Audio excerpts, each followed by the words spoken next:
Well, you know, when you're beefing with the man who brought us a reading rainbow, you are on the wrong side of history. Moms for Liberty, ladies and gentlemen, they now have a beef with Mr. LeVar Burton, who brought us one of the most iconic literacy programs in the history of America. Because of this joke, here it is. I had the tremendous honor of serving as Master of Ceremonies for the 70th National Book Awards in 2019.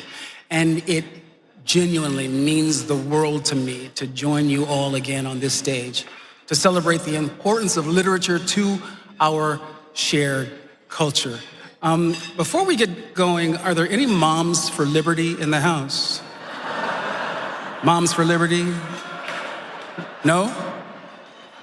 Good. Then hands will not need to be thrown tonight.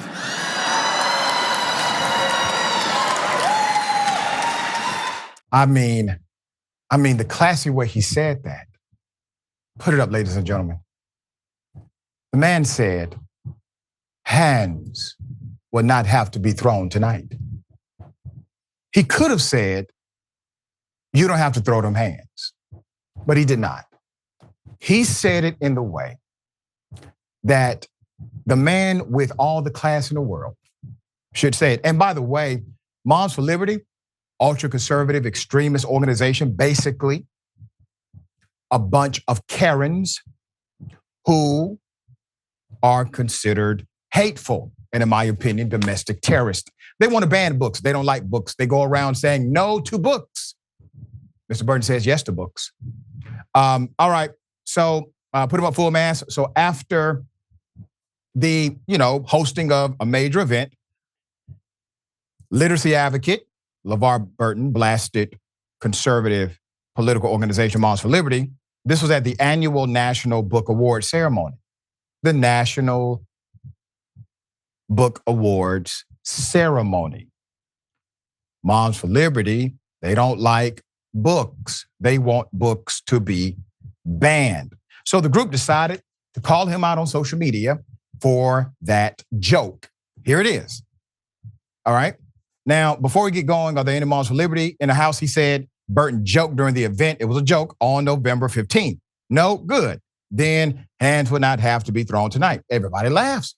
They continue with the program, no problem. The organization, which started in Florida in 2021, but has since expanded, is considered an extremist group by the Southern Poverty Law Center that has played a role in the book banning crisis and spoken out against LGBTQ and race being included in school curriculums. Their website emphasizes that it is, quote, dedicated to fighting for the survival of America by unifying, educating, and empowering parents to defend their parental rights at all levels of government, end quote. Burton's comments come amid a significant push to get books off the shelves. According to PEN America, there were 3,362 instances of book banning during the 2022 to 23 school year, a boost from the previous year.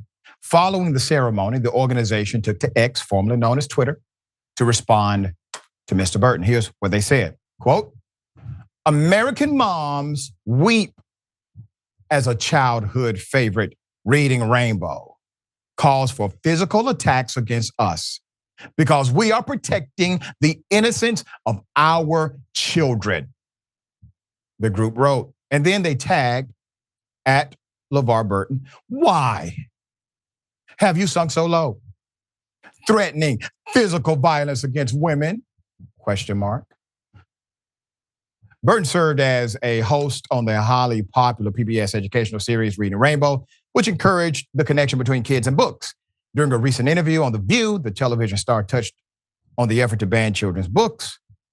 I'll be absolutely candid and honest, he said. It's embarrassing that we are banning books in this country, in this culture, and in this day and age. He said this in 2022. He goes on to say, we have this aversion in this country to knowing about our past and anything that is unpleasant. We don't want to deal with. This is not going away. Nothing goes away, especially if you ignore it. So read the books they're banning. That's where the good stuff is, end quote. Burton has consistently taken a strong stance against book bans. For instance, he spearheaded an open letter signed by a coalition of Hollywood's biggest stars, highlighting that the bans, quote, is not just antithetical to free speech and expression, but has a chilling effect on the broader creative field, The Hill reported in September. So let's put up a picture of Mr. Burton again. Now, I want to remind everyone that they are concerned about him. They're saying he threatened physical violence against Moms for Liberty. No, he is not, and he did not. But see, this is the Karenicity we speak of. They literally showed their Karenicity on X, formerly known as Twitter. But the irony is, since they claim somehow they're protecting innocent children in their proclamation, earlier this week, one of their leaders was exposed as a child sex offender.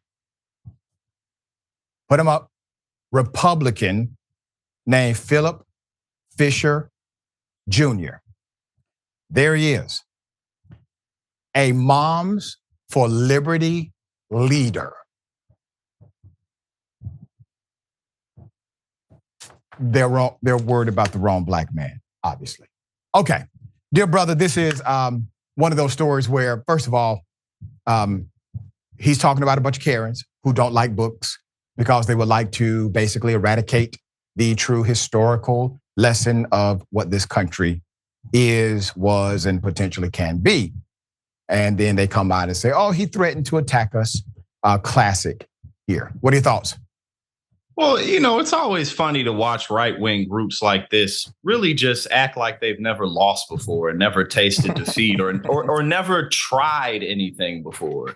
Because when you just lose resoundingly the way that Moms for Liberty did, you would think that there would be a little bit more self-reflection that would go on to say, how might we better sell this message, or how might we adjust, or is there a purpose to this? Is it going to ever sell? But the comeback of them saying, oh, he's, talking about abusing or attacking women. It's like, it really just sounds like they didn't have anything else to say. You know what I mean? Like they didn't have, there was nothing else for them to say. So they're like, oh, well, you're talking about beating up women, when obviously, this man, when we first came in, I was like, I remember him from as far back as I got memories. I remember reading Rainbow before I even knew how to read or anything. LeVar is someone who got me interested in reading in the first place. Yep. He's one of the more, kindred spirits that America has ever had to offer, at least that I've been exposed to. So, that's right. They're just a bunch of losers, and they're going to keep losing if this is what they're steadfast to do. Especially coming after one of the most iconic figures in American history, who's a really good guy, right?